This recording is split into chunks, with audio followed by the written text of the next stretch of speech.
I would like to call upon our President, Toastmaster Angad. Thank you, Toastmasters Charan. Guys, can you hear me? Yeah, awesome.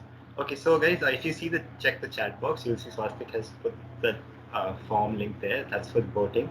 So for the guests, what happens is that at the end of every meet, we have a voting session where we decide the best speaker, best evaluator, best role player, best L tag role player. So this is just to ensure that people stay motivated and a way of rewarding great work from our side. And so, guys, do go ahead and fill that form. Meanwhile, I'll just talk about something which I think struck me when Radhika talked about it. It's it's the approach, our approach to Toastmasters, to a normal Toastmasters meeting. Okay, so I'll break it down into before, during, and after. So let's say it's a Tuesday. You guys see the agenda and flyer on Tuesday. Always, okay, even if you plan of missing the meet, check the agenda and the flyer. I'll tell you why. Flyer, why? Because you get to know the theme and the TMOD. So if you're interested, do join it. If you don't know much about the topic, still it's a great way to learn about something new. Agenda, why you should check the agenda is because sometimes we'll have an educational session where we call someone from outside the club, probably from the district, to tell us about how to give a humorous speech or how to give a good evaluation. So always do check the agenda. Now coming to the meeting.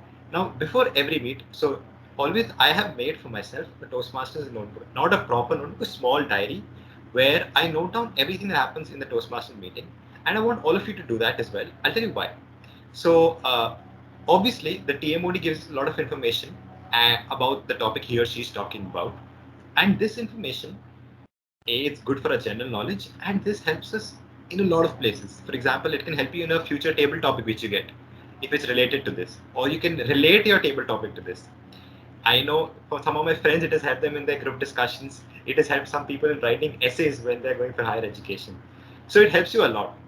Secondly, even if you're not evaluating a speech, whenever you're a part of a meeting, always do pay attention to all the three speeches and all the table topics.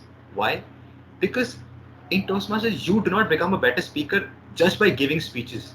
No, you have to see others who give speeches. You have to see what they do good, what they don't do that well, and learn from that. It's not wrong because if you see even the best speaker, they also have copied it from someone else, like particular style, a particular element. They've also seen it somewhere else, and that's why they're using it in their speech. So you have to pay attention to everyone's speech and note it down because it's very easy to forget. Like you would have probably forgotten what happened, who gave a speech 2 weeks ago, and what they did well. So if you have a record of this, you are learning every single meet. And that's why I keep telling you guys to turn on your cameras. I know it's very difficult to pay attention for 2 hours. I can't do it. Trust me. I have pictures, like XCOM has pictures of me when I'm totally phased out. I'm probably thinking about something else. But what happens is, because since your camera is on, you know you have to just pay attention. And you can get small pieces of information whenever you look. Because if your camera is turned off, it becomes like a class, guys. We all check Instagram, we all doze off, we all do something else. I hope you guys don't watch Netflix. Please don't do that. Huh. So coming now, that's why I asked you guys to turn on your cameras. How and finally after the meeting. So if you guys check, Cheryl will always post the minutes of the meeting, and she talks about everything that happened in the meeting. And page number 4, where she talks about evaluations. Every evaluation, she notes down the tip given by every evaluator, all three evaluators, and the general evaluator. So you have 4 tips every meeting. Now, if we have, for example, 20 meets in 1 year, so you have at the end of that you have 80 tips with you. And I know some tips are not applicable to you, but even if one of those tips makes a difference for you, then it's worth it. And I'm stressing on this because I know we are very well knit together, but we should not compromise on excellence, as Kartika said. Because let's say 10 years down the line, you just come back and check that notebook. You have evidence of how you became a better speaker, how you became a better leader. And this will mark your journey, mark your progress in Toastmasters itself. So that's why I really want you guys to have a similar approach. Obviously, it can't be same; it's different for all of us.